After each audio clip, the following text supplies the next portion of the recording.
Hello,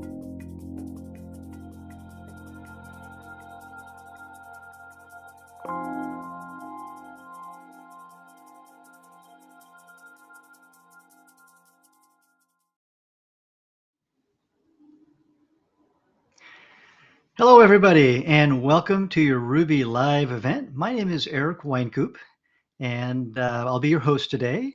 And I want to specifically welcome you to my office hours. This is your chance to ask food and cooking related questions, and I'll do my best to answer them.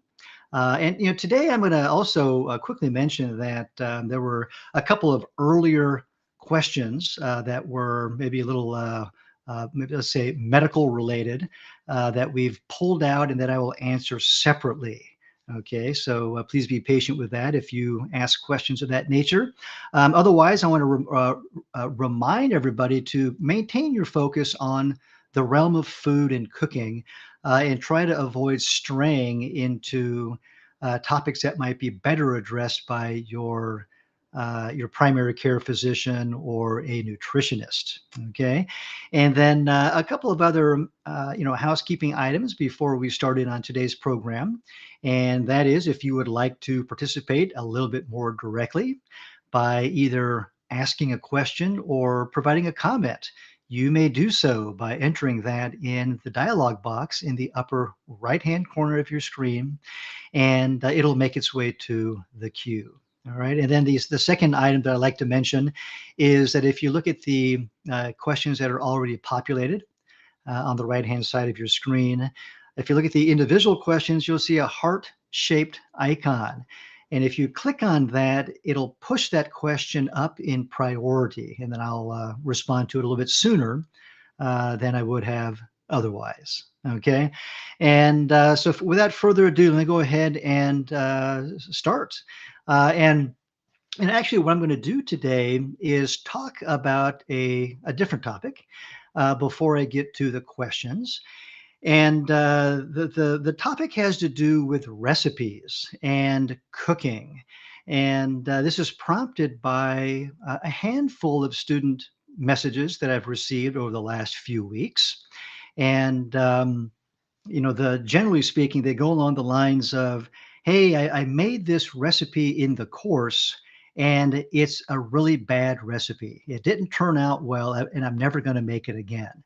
And I guess I'll provide a little bit of background information by saying that, most all of our recipes, and I mean like nearly all of them, I can vouch for, have been tested by our crew here at Ruby. And so with confidence, we post those in our courses or in our recipe gallery. Um, Now, if you're relatively new to cooking, which a lot of us are, right, as we're enrolling in Ruby courses, we're here to hone our skills, to deepen our knowledge and understanding around food handling and cooking methods and ancillary techniques. And when we make a dish, we're following a recipe for the first time. And it's not uncommon for such a preparation to come out maybe a little bit different than what we anticipated. And in those cases, usually, and again, I'll say here at Ruby, because I know that we have tested most all of our recipes, that it's a matter of the user, right? The cook practicing a little bit more. Okay. And let me give you an example. Okay. I've been at this for a while now. And when I make a dish for the first time, it sometimes turns out a little bit different from what I anticipate. And I'll tell you something, when I make it the second time, it's a lot better because I understand what the author meant. I can understand the variability in the ingredients and other factors, heat intensity or other variables in the application of methods or techniques that are possible and very common when we cook. Okay, so I ask each of you to be patient not with us so much as to be patient with yourselves. As you develop your skills, as you deepen your knowledge around ingredients and food combinations and how to develop flavors and how to apply cooking methods and all those other things that are part and parcel of cooking.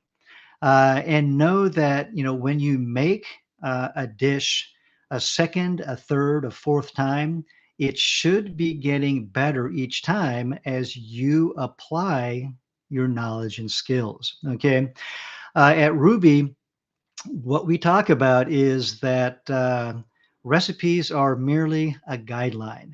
And we emphasize the understanding, the comprehension, the application of cooking methods and techniques. And that's the focus of our courses. And the recipes are provided as practice. And when in the world of practice, right, I like to say practice makes better. And repetition is going to get you farther down the path. And so please, whether it's a Ruby recipe or not, please don't dismiss it after one attempt because it's going to get better the more you understand yourself and the food that you're handling. Thank you. Now, on to the questions. All right, the first one from Leonora. Fresh tomatoes are a popular ingredient in plant-based cooking, but off-season, fresh grocery store tomatoes are hard and not flavorful. Canned tomatoes seem like a better option depending on the recipe. How do chefs work around hard, waxy tomatoes? If a restaurant is going to maintain dishes that require tomatoes or are otherwise heavy on tomatoes, then a shift to canned products is in order. Some places will use canned product year round in order to maintain consistency, okay, in those given menu items. Okay, there's a lot of consistency that comes out of these processed food items that come in jars or cans and bags and boxes. Um, of course, they're from other perspectives are a little bit different than fresh items, and we might have preferences along those lines that guide us toward using only fresh produce. In this case, tomatoes. And if that's your goal, then in restaurants as well, we will remove items that are out of season and instead, right, bring in replacement dishes that feature things that are in season. And so that those are a couple of ways that this conundrum, this situation, this issue is handled in the professional kitchen. All right, and it looks like that answers your question. Thank you. All right, the next one from Sonia. I'm a very good home chef, but my knife skills are lacking. This course is helping me, but I'm hoping to learn more techniques about dicing. How do the knife and guide finger work together? Okay, so yes, as a home cook and as a professional out there as well, knife skills are really foundational, really central to what we do each day. And number one, practice is going to be in order. And I'm going to share a couple of comments, a couple of tips with you. But I want to preface this by saying that again, have patience with yourself and put in the time on the knife by cutting many, many different things and paying attention to your body positioning, your posture, the way that your hand and wrist and knife and arm are aligned in certain ways to be comfortable and to be safe.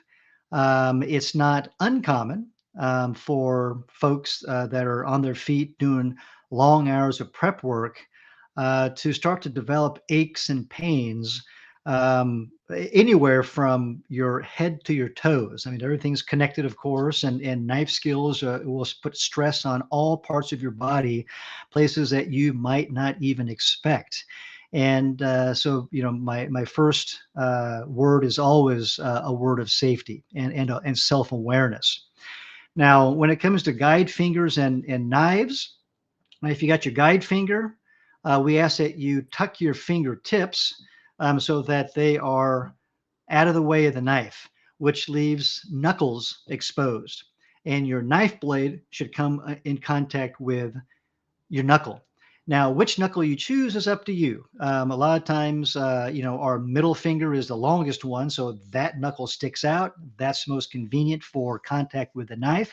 But there are times when we position our hands or our body in different ways, and we might choose to use a different knuckle. Sometimes it's a smaller item or what have you. And so it's also necessary to make changes. Okay. But basically, tuck your fingertips, bring your knife in, and that's going to be your guide. Um, Generally speaking, if this is the height of your blade, then we try to keep the blade movement pretty tight and up against the knuckle so we know where the knife is. If you're cutting taller items and you have to move your knife up and out of the way, then please be careful as you bring it back down and align it with your knuckle. It's not uncommon to catch the knuckle coming down. Okay. And probably nearly all of us may experience that at some point or another. Just have a box of band aids within reach. Okay. Otherwise, as you align the knife with the guide knuckle and make your slice pushing down and forward, then you're going to inch back slightly with the guide hand, and then ratchet your blade over and make contact with your knuckle again, and make that downward and forward slicing action. Okay, and that's the basic cycle, and that is to be repeated as you move down that item that you're cutting, slowly inching your guide hand backwards. Okay, and it takes practice. Knife skill development is perhaps the most technical or certainly, one of the most technical skill development areas in the kitchen. And when I worked on ground at culinary schools with many people that aspired to work in professional kitchens, that was probably the most challenging area of development. And so I pass that on to you to give you some perspective. It takes a lot of time. Throughout a Ruby 3 month or 6 month or 9 month course, you're probably still going to have a lot more development to do. Okay. And as you start out, number one, focus on slow, methodical, accurate cuts, aligning your blade this way and this way to achieve accuracy, i.e., the 90-degree cuts that will give you good looking finished product. Okay. And then as you develop your accuracy, start to add speed, understanding that with increased speed, you'll get decreased accuracy. So find some balance in there that's going to work for you. Okay. For the assignments that you hand in to us, try to slow it down and provide to us the best, most accurate work that you can. Okay. But again, in your day to day routine of cooking, you're going to find that balance between the speed of getting the work done and the accuracy of cooking. Okay. And have fun with it. It's a long journey, and just notice the progress over larger chunks of time. Okay, thank you. All right, and the next question: what steps did you take to become a professional plant-based chef? Okay, so yeah, I'll just give you a real quick journey that I took down the path of food, and it starts out with my cooking experience at my mother's side, where I sort of learned the joy of cooking and developed that sense, and a lot of basics around tasting and appreciation of flavor, and the aesthetics of food. Um, I later, as a teenager, took a couple of cooking class series at the local community college and um, other cookware stores that were offering cooking classes. And most of it was in Italian cuisine, which I love. And, later had a couple of part-time jobs doing this and that in a restaurant here and there. And then later decided as a career change, I'd go to culinary school, which kind of set me on a very different trajectory, and now working full time in restaurants, hotels, and standalone restaurants and golf clubs, and doing some line cooking, a lot of banquet cooking, and on-site and off-site catering. I ended up taking some different academic paths, but always with my hand in food. And so I've done other field work and research and writing and consumer surveys around food and just working at wineries and this and that. But so along the way, I've got these different experiences that sort of come together. And one of those is also health and wellness. And the more I've gone down that path, the more I've come to appreciate that the emphasis on plant-based foods really is the way to go. And whether one eats exclusively plant-based or not is totally up to you. I don't know that we all require, right, or must be 100% plant-based. But certainly a predominance of plant-based foods is a good thing. And so that's generally what got me here. And I'll also say that I'm not exclusively a plant-based chef. As a professional in this industry, I prepare food broadly and widely, and travel the globe, literally and figuratively, to learn and to practice my craft. And but still, the plant-based portion of it is a big part of that. And so there's my life, just in a couple of minutes there. Thank you. All right, next up from Linda. What are your thoughts on organic produce versus not organic? I thought soy and corn were not good for you. Thoughts? Um, okay, a couple of questions that are actually pretty big. They're embedded with a lot of sociocultural, economic stuff here, and a lot of food politics, frankly. But so the first one, organic versus produce that's not, we're talking about certified organic, of course. And so, my quick response is that if one is in a position to consume certified organic food or otherwise clean food, perhaps you grow your own food in whatever capacity that might be, or you otherwise get your food from a source that you trust as being clean, I think that's the way to go. It's just better for our bodies.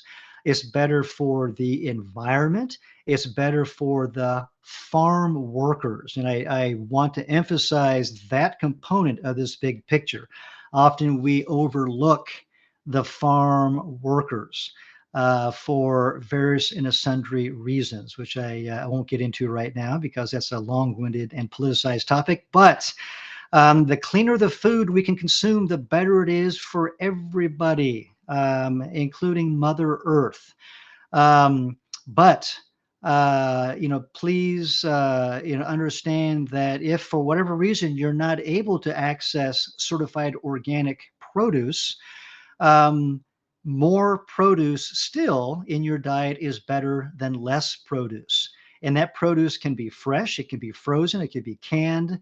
Um, Eat more produce. It's good for you. That's my message. And that's my answer to your first question. And then the second part is regarding soy and corn and relative to our health.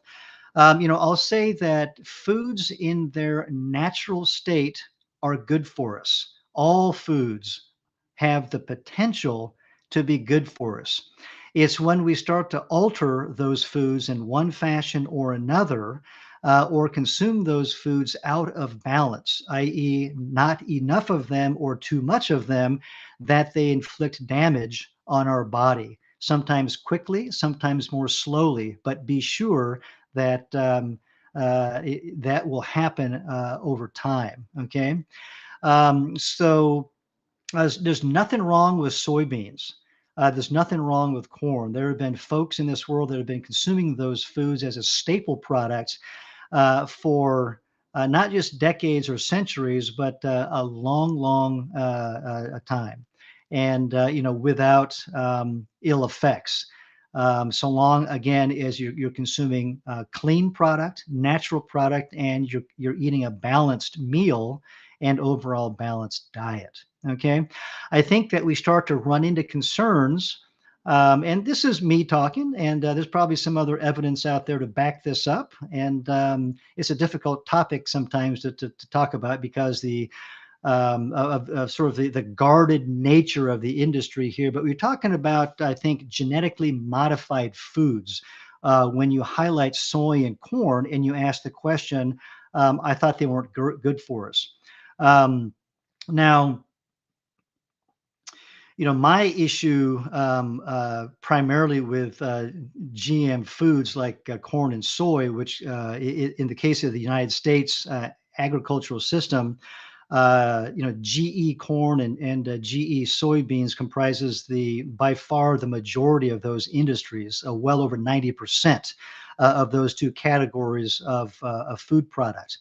Um, you know, my issue really is a cultural and economic issue where the companies and the former Monsanto that was really behind a lot of the GE staple grain and food products sort of skewed the market, and people, farmers in not only in North America, where people are often in a advantageous situation, but also in other countries where farmers are less advantaged members of their societies, and much less advantaged than farmers are in this country.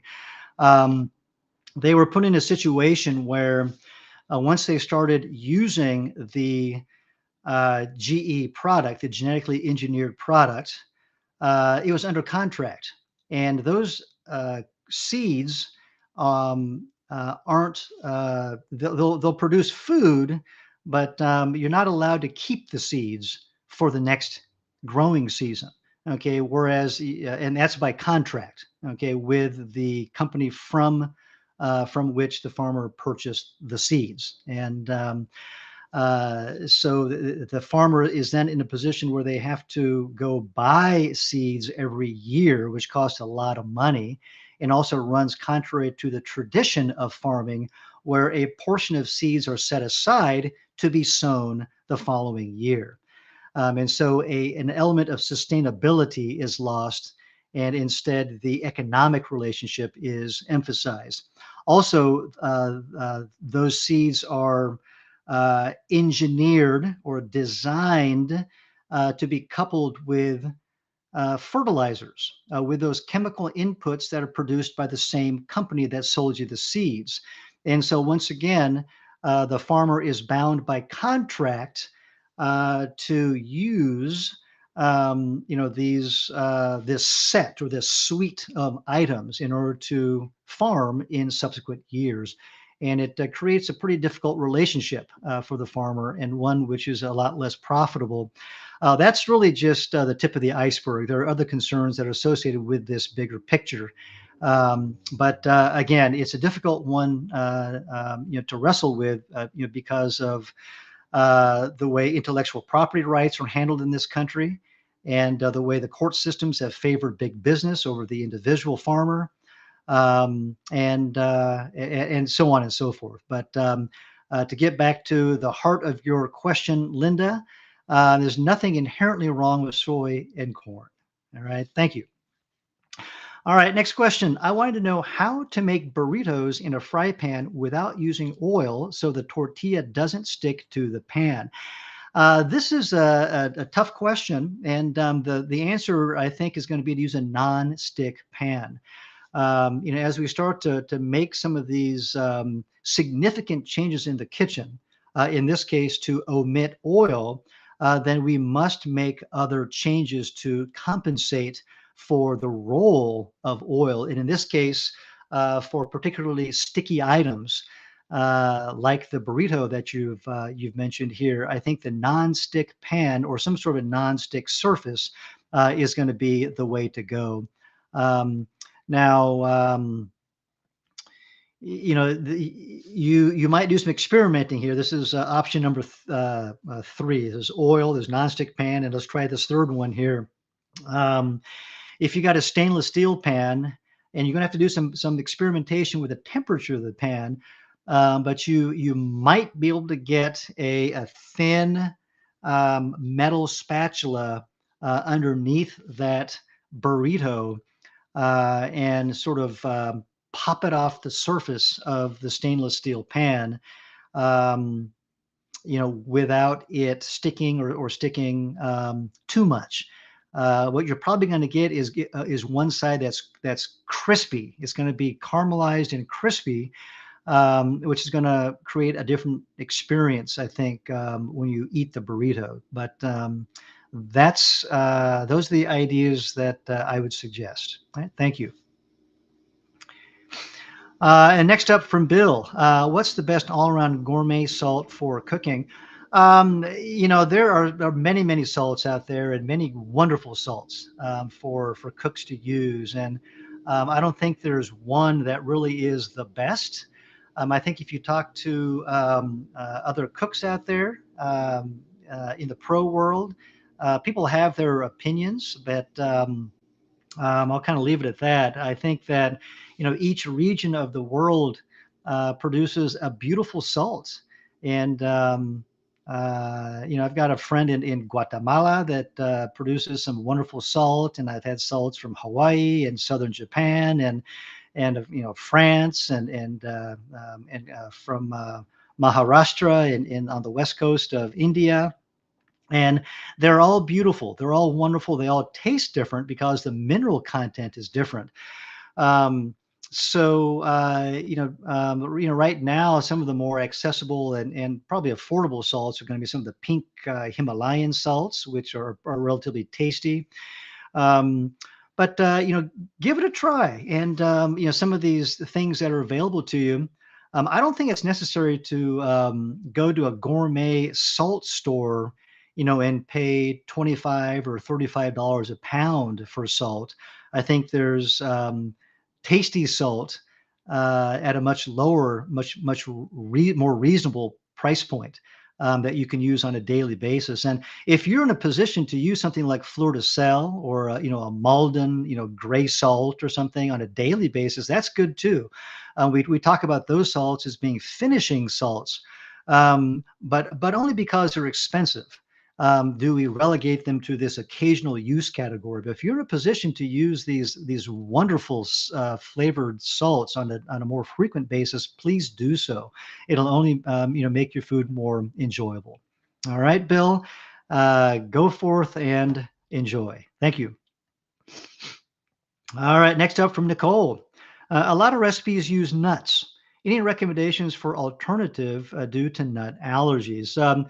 It depends on what the function of the nut is in the recipe. And when it comes to ingredient substitutions more broadly, we need to look at the various functions or roles of that ingredient in the recipe. Rarely does a recipe serve a single function. I mean, usually it's multifaceted.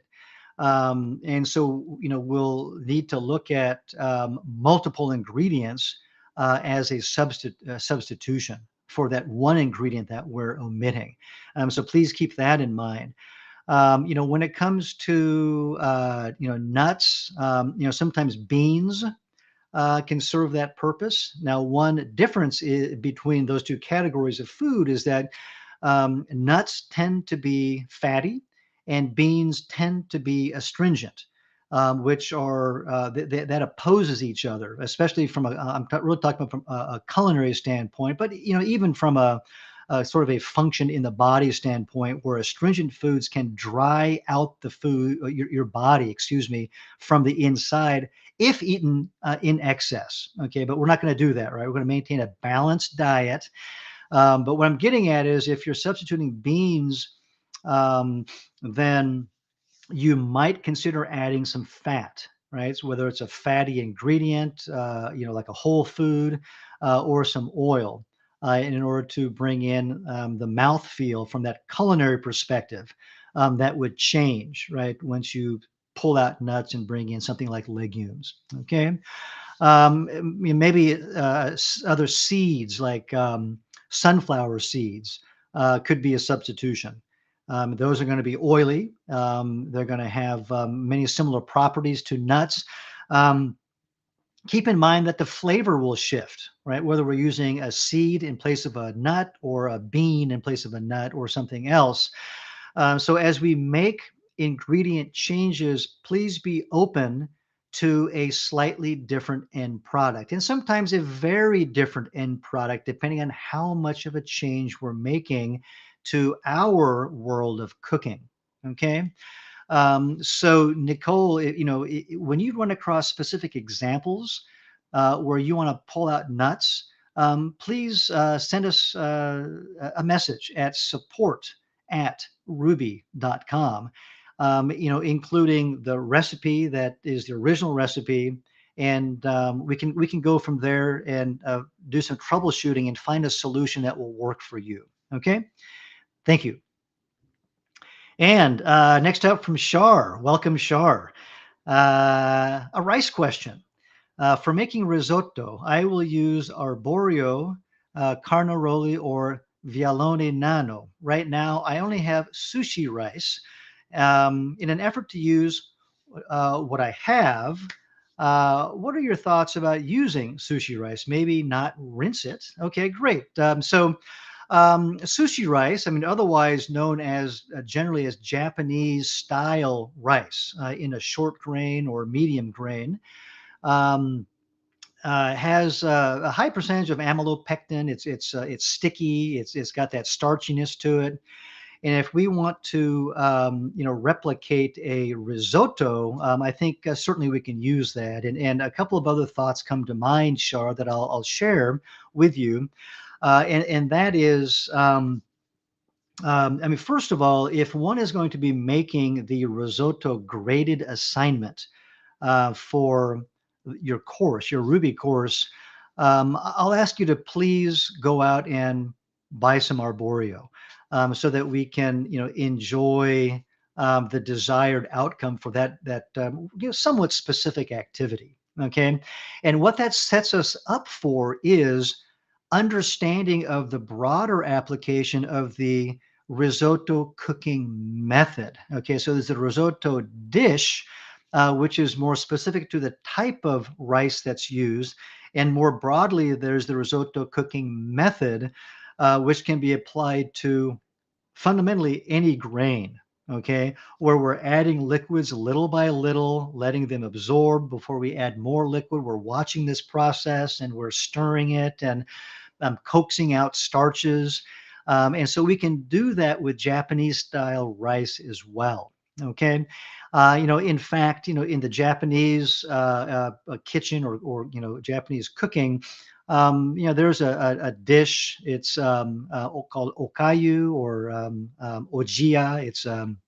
It's kind of like um, a gruel, a rice gruel. But it takes us down this path of developing a loose texture in a kind of starchy finished product that's akin to risotto.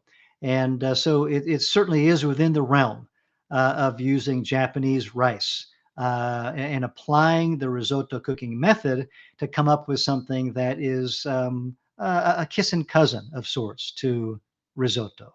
All right, thank you. And yes, don't rinse it and see how that goes. All right, keep more starches in there. Thanks. All right. Next up from Jacqueline, do you have any recommendations on cleaning stainless steel pans after no oil sautéing? The coloration tends to be very difficult to get off afterwards. Um, yeah, so a heavy dose of elbow grease, first of all, is going to be good. And then I like to couple that with these green colored scrubbies under the Scotch Bright brand name. These are a 3M product. So if you're in a commercial kitchen, you might see it as a 3M product. But these are a coarse scrubby, and they do pretty good in conjunction with the application of elbow grease. Okay, keep in mind also that you may not end up removing all of the discoloration on the pan, and it's just going to be up to you as to whether you can live with some of that, and if not, then you'll need to keep on scrubbing. Okay, but that works for me. All right, thank you. All right, next up from Gregory. I am 74. I have been using coconut oil all my life in my hair, in my food, on my skin. Why is it given such a bad name? My understanding is the type of fat that is coconut oil, or that is coconut fat. It's degree of saturation and this sort of thing that some people don't like, or at least don't like in large quantities. And you ask an interesting question, Gregory, and um, part of these issues around certain food products, I think on one hand are real, but also I think we have to look at the context where often, at least what I have seen with many consumers in the United States, a particular food item that is in vogue in some way is eaten in a very large extent in an unbalanced sort of way, and can lead to some concerns or some real issues for some people. But if these foods often are eaten in a more balanced context, then they provide less of an issue or no issue for some people. But I think perhaps an investigation of the literature, or even a conversation with a healthcare provider might give you some different perspective as well, Gregory, on this topic. All right, thank you. All right, we got a couple more questions here from Jacqueline. Next one, do you have any recommendations on the best uses of freezer space? I would like to start batching and freezing items like broth, but find myself running out of room quickly and don't have the option of an additional freezer. Um, well, I think having a limited freezer space is perfect. Otherwise, there's a real tendency to just stick stuff in the freezer and forget about it. And I say that with experience, not only from home cooking, but even in restaurants, where it's not uncommon to say, "Oh, hey, I hate to throw this away. I'll use it some other time," and we stick it in the freezer, only to throw all those things away during that annual freezer clean out time. And I've seen that so many times that I understand that using a freezer does require a certain discipline and a certain method to the madness. And my quick thought is for you to consider freezing items that are of greatest value to you and that take time to make, a lot of effort and time to make. So that, in other words, you're getting the greatest benefit from that item when you quickly pull it out of the freezer, defrost it, and use it, right? You're saving all of that time and effort that went into that finished product. And then also, we have to use the things in the freezer, right? It's not a one-way journey. It's got to be a round trip, okay? And we should label and date products.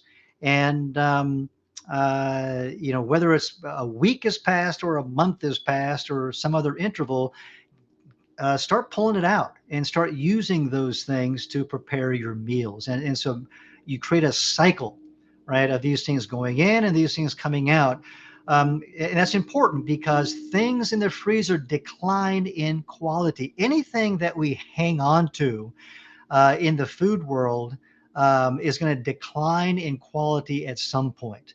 Um, Aside from a small percentage of wines that may improve for some period of time before they start to decline, most food items will decline almost immediately. So it's a good practice to use those things in a relatively short period of time anyway. Okay, so please keep those in mind as you set up a system where things go in and then they come out.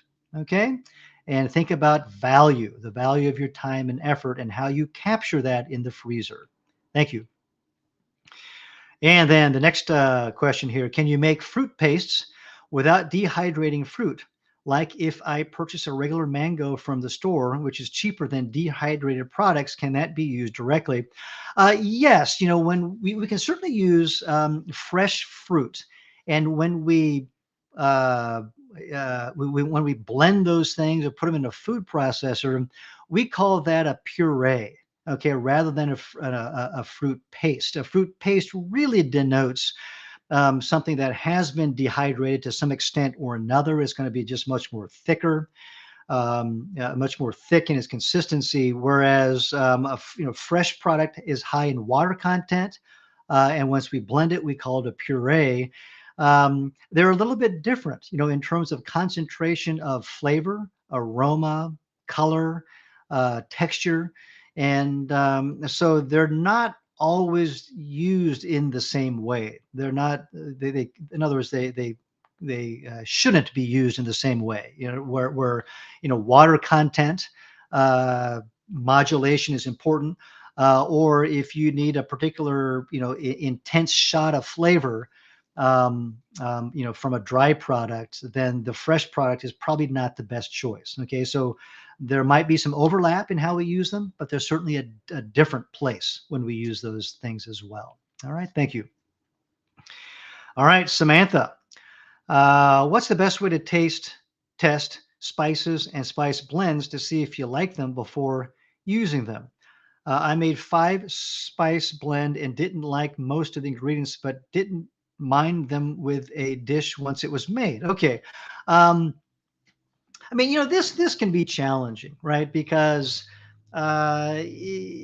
spices on their own, that's just not the way we eat them, right? We eat spices with something else, and so the best thing to do is to go ahead and cook with it and make that your taste test, and then from there, you can make adjustments, either adding or omitting a spice in its entirety or adjusting the ratio of that item, in that blend.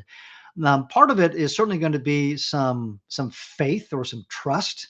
When you look at a recipe and you think, oh wow, I'm looking at this recipe and you think, God, I don't like that ingredient. Just go with it and give it a try. You bring up a perfect example here. I've worked with so many consumers, so many of my own students who say, I don't like this, I don't like that. But when you cook with it, it's transformed. It becomes something else, something very different. And you might like it. In fact, if someone doesn't like a food, and it's for aesthetic reasons, then maybe the cooking is the issue, right? Maybe the way we handled that ingredient is the issue rather than that food product itself. So, anyway, Samantha, to get back to the heart of your question here, just jump in and test it out. And make a batch of food that's half of a recipe or a third of a recipe, and see how you like it. All right. Thank you. All right, next up from Lily. When blanching food, do you start calculating the time after it starts boiling again or when you add the vegetables in the water? It can be either way. And I recommend that you just establish your own system. Okay. Um, There are so many variables when we cook. For example, if we're using a smaller pot with a relatively small amount of water and we add something to it, it's going to take longer to come back up to a simmer versus if we use a large pot with a large volume of water and put that same amount of food in it. It's going to come up back to a simmer quicker. We call that the recovery time.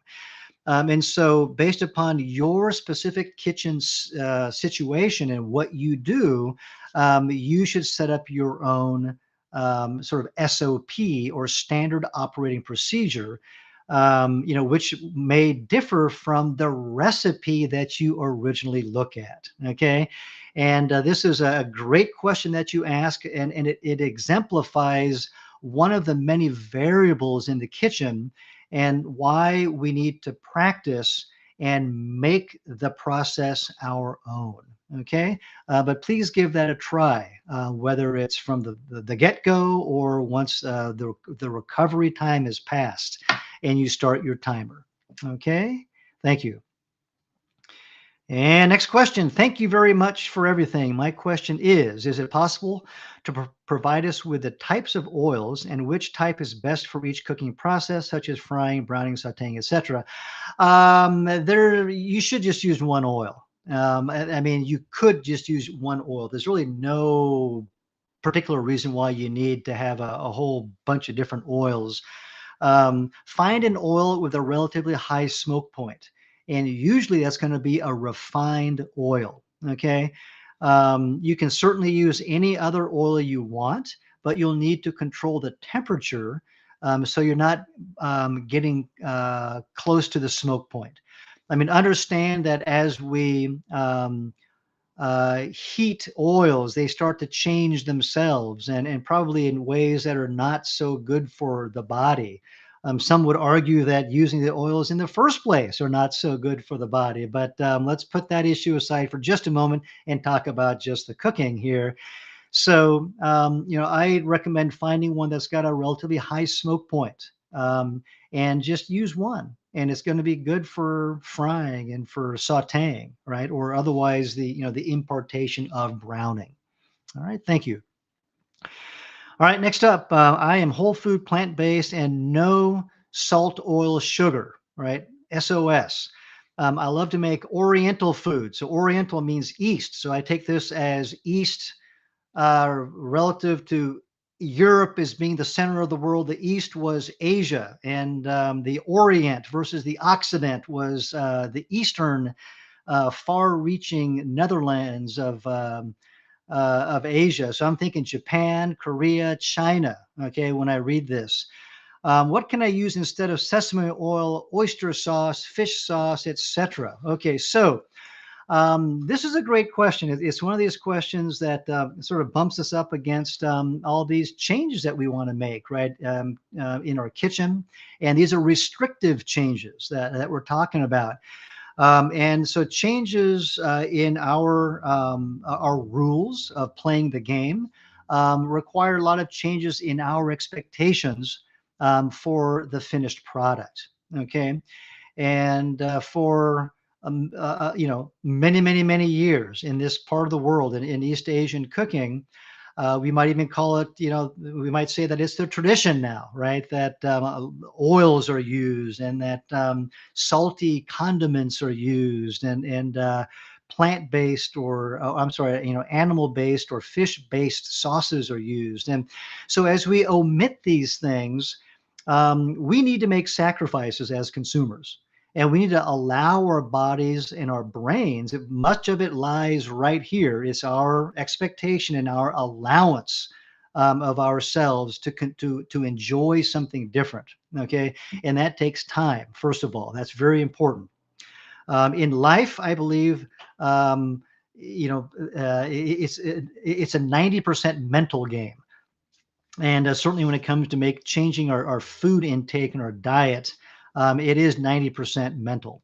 I'm a big believer of that. So if we're going to remove, for example, sesame oil, then maybe we use sesame seeds. toasted or non-toasted, white or black, to bring in different, visual stimuli, to bring in different aromas and flavors and mouth feels. Okay. For these other, salty items that stimulate the palate in a very fundamental way, think about acidic ingredients like vinegar. And there are many different kinds of vinegar. They're all sour, but they all also have a different accompanying flavor. Try them out and see what you like, because that brings a basic sort of a stimulus to the palate like salt does. So, in the absence of salt, these acidic foods can be helpful. Um, citrus juices, especially the sour ones, play a role here as well. Citrus zest adds a lot of aroma to our food. Understand that the flavor experience is about 80% aroma driven. So if we can bring more aroma to our food, then we bring more enjoyment in the absence of salt. And this is where spices come into play, as well as fresh herbs. Some of these things, may not be traditional to regions of this part of the world, East Asia, but that's okay, right? If we're going to be omitting sesame oil, oyster sauce, and fish sauce, we're making non-traditional food anyway. So go ahead and experiment with the addition of your favorite spices, or citrus zests or fresh herbs, maybe a sprinkle of a certain kind of vinegar or another. And, also try introducing elements of heat from chilies if you can tolerate them. Okay. I suggest that you make your own combinations of, sambal is one word that's used to refer to these chili pastes in general. They can be eaten alone. They can be, as just a chili by itself, or you can combine them to make a sauce or a condiment. There are recipes that you can look for on the internet or in a cookbook, or you can experiment on your own. Where you see salt, omit it and see how you like the results. But I think a lot of experimentation will be necessary on your part to create a culinary environment that will be most enjoyable for you. Thank you. All right, next up, do you have any recommendations on how to achieve food processor like quality products if someone has only a blender?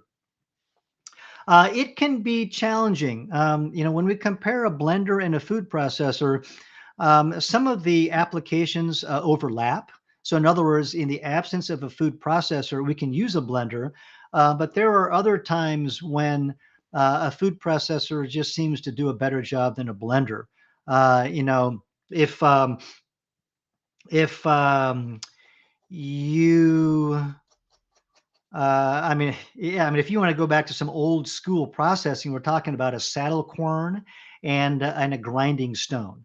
And I've had some excellent food produced by hand on those old school, let's call them, food processing equipment.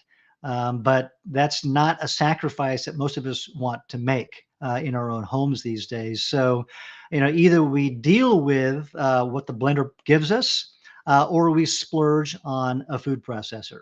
Okay, I think there's a sacrifice that needs to be made somewhere along the lines here. Thank you. All right, and Lily is asking any recommendations of good vegan restaurants in the Portland, Oregon area. Oh, let's see here. What I'm trying to think what I've eaten at. There's a Sri Lankan, Sri Lankan restaurant in Southeast Portland, and I apologize, I can't remember the name of it, but it was a very fun menu. Some of the items were traditional plant-based foods. Some of them were, their own twist on traditional meat dishes. And let's see. Yeah, it could be Patrick, but I didn't understand it clearly. But so there's a another restaurant that I ate at recently. and it's in um, uh, wow. I am not doing good at recalling even neighborhood names here today, but it was a Turkish restaurant. Um, Very trendy right now, so it would probably come up at the top of one of the searches. And not that there's many Turkish restaurants in Portland to start with, but I had some excellent plant-based dishes there. Um, so how's that for a couple of them? Very vague, but hopefully those tips will get you down the right path. Thank you. All right, Kathy. I'm just starting the professional certification course with an interest in work as a personal chef or a recipe tester. What advice can you give for leveraging the course as best I can toward these goals? Um, I would say practice, practice, practice. Okay, and really understand the material in the course. The pro plant course, as I like to call it, especially in its more recent expanded form. It's now what nearly 9-month course, up from its previous 6-month content format. Offers a lot of information and a lot of opportunity for skill development, and it provides a good foundation to get started on your cooking journey. Okay, like any cooking school or cooking program in the world, I don't care what the name of the place is, they will provide you with a foundation to get started on a cooking journey. Okay. And then from there, it's up to you to work in settings. And I recommend working in professional settings where you can understand the ins and outs and the idiosyncrasies of the food business, and to cultivate relationships, and just to deepen and enhance that overall understanding of food for you. Um, uh, that's what comes to my mind. All right, thank you. All right, next up, Andrea, do you have a favorite jackfruit recipe? If yes, can you please share? Not a particular recipe, offhand. There are so many recipes or preparations, I should say, that I've enjoyed over the years, whether eaten outside of the home or something in the house here. But um, just follow the basic handling procedures. You want to make sure that it's cooked. Add it take they, it, Jackfruit takes on a lot of flavor, like tofu does. On its own, it's rather simple in its underripe form, which is typically what we're using, in this context that I think that you're getting at here. And then, take it in some direction or another in terms of the flavor development. But just grab a recipe that interests you, whether it's a Mexican flavor profile or Indonesian or Indian or something else, and practice with it, enjoy it. Okay, and you're going to find your own favorites. I don't discriminate against food as long as it's good, and so I can enjoy jackfruit that's inspired by so many different regional cuisines. Thank you. All right, question from Mitch. Nice to see you, Mitch. About cleaning stainless steel pans after oil-free cooking. A product called, okay, Bar Keeper's Friend, a powdered cleaner, works very well with those green scrubbies. Excellent. Yes, that's a popular product now that you mentioned it, Mitch. Thank you very much. Bar Keeper's Friend. All right. Next up, I would love to know how to make a profit with this course. Okay, so this is related a little bit to that earlier question about how to leverage this course. And so, in terms of what folks do afterwards, um, a lot of people are combining the art of cooking with their hobby, whether it's photography or travel, or maybe their desire to do some catering, or to open a bakery or a cafe. All these things are possible.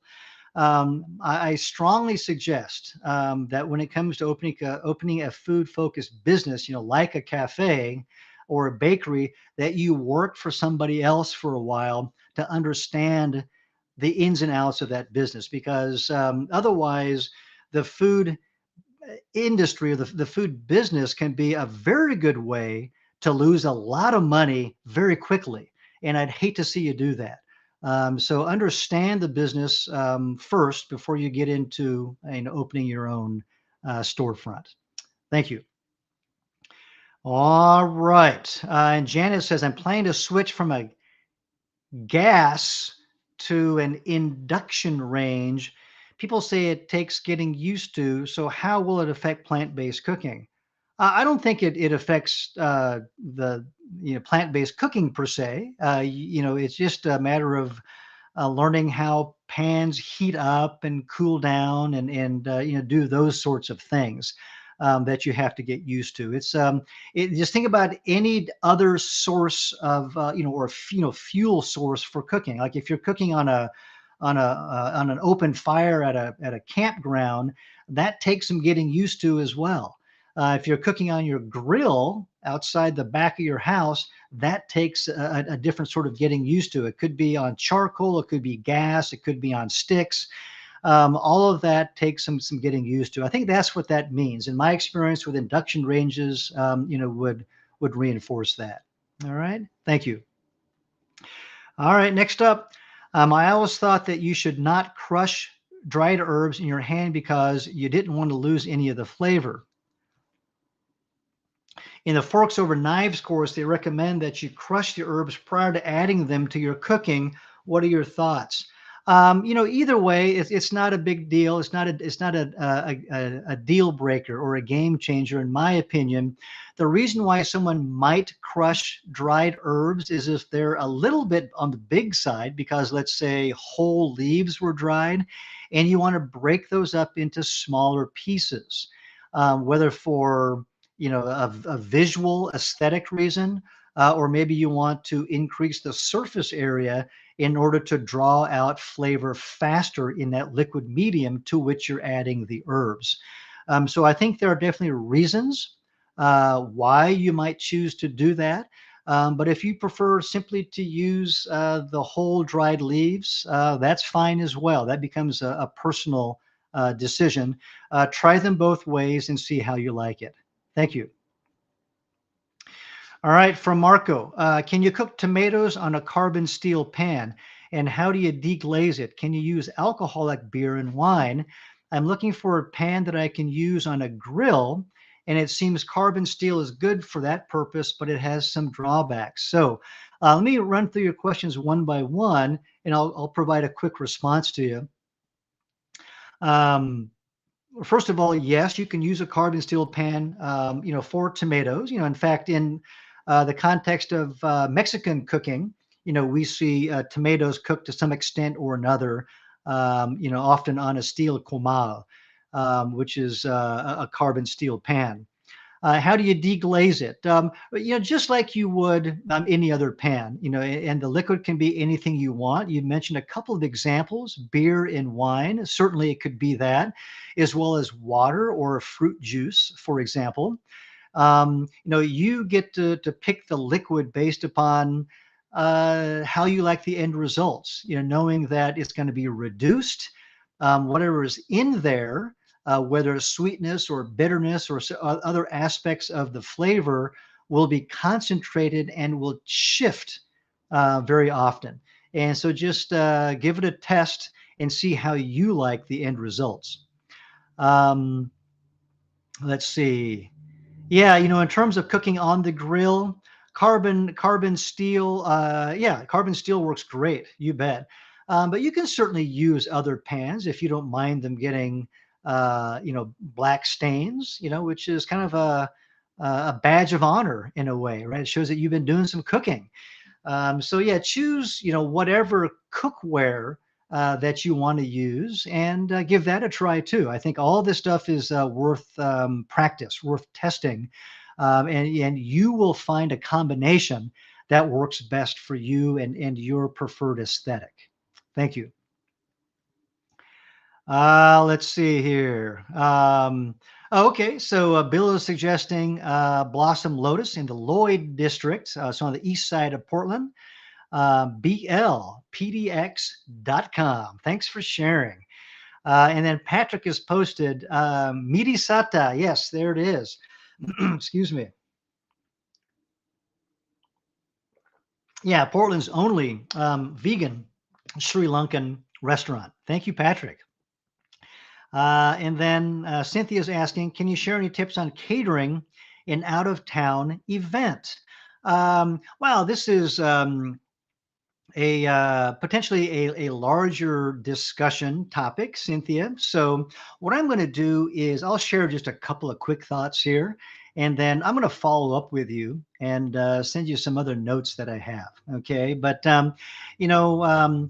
If you are, so we would call this generally speaking, um, um, off campus catering or off site catering versus on-site catering, which is utilizing our own kitchen in our own facility. Okay, but as soon as we have to transport food to a different site, we call it off-site catering. And actually, now that you asked this question, I'm going to answer this in a couple of different ways because I'm reading a couple of different things here.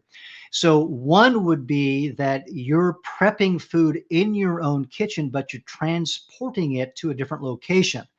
And that could be out of town, could be in town, but it's just a different off-site location. Okay, in which case the basics of logistics is still going to play a big role as it always does in catering. It's going to be very important, if possible. I consider it important to visit the site, to look at the layout, to understand your access to utilities and refrigeration space or freezer space if it's necessary. And also the remainder of the setup, right? Your prep surfaces, whether it's countertops or if you're bringing in tables, for example, you want to know all of this stuff ahead of time if possible. And this is true of out of town catering as well. And I have done some catering in different states where I have simply gotten on a plane and flown in, and I've done all my shopping there. Um, and have been, relegated to basically whatever I can scrounge up in terms of a flat surface to do prep on. And it can be more or less pleasant depending on what you have access to. It would be nice to get on the phone to talk to somebody at the other end if you're not able to visit the site, in order to run through a list of questions, around the access to these different amenities and utilities and facilities. Okay, so that you can then best design a menu, right, or alter the dishes that your host might request to best fit the possibilities and limitations, okay, of that environment. Okay, so those are a few things that come to mind, but I'll follow up with you again. All right, thank you. And let's see, the last one here from Madeline. A special thank you to all Rouxbe staff, support staff, starting November 2021, April 29, 2022, culinary arts, excellent. November 7, 2022, Feb 14, 2023, pastry arts, excellent. These two courses were exceptional hands-on skills and materials. Thank you, Madeline, from a veteran of Rouxbe courses here, as well as our partner course, the Pastry Arts course, which was created in partnership with the wonderful folks at the French Pastry School in Chicago. And yeah, thanks so much for your good word, Madeline. And thank all of you. I thank all of you today for participating in my office hours. This is the end of that hour, and I will look forward to seeing you all next time. And in the meantime, happy cooking to all of you. Thank you very much. Bye bye.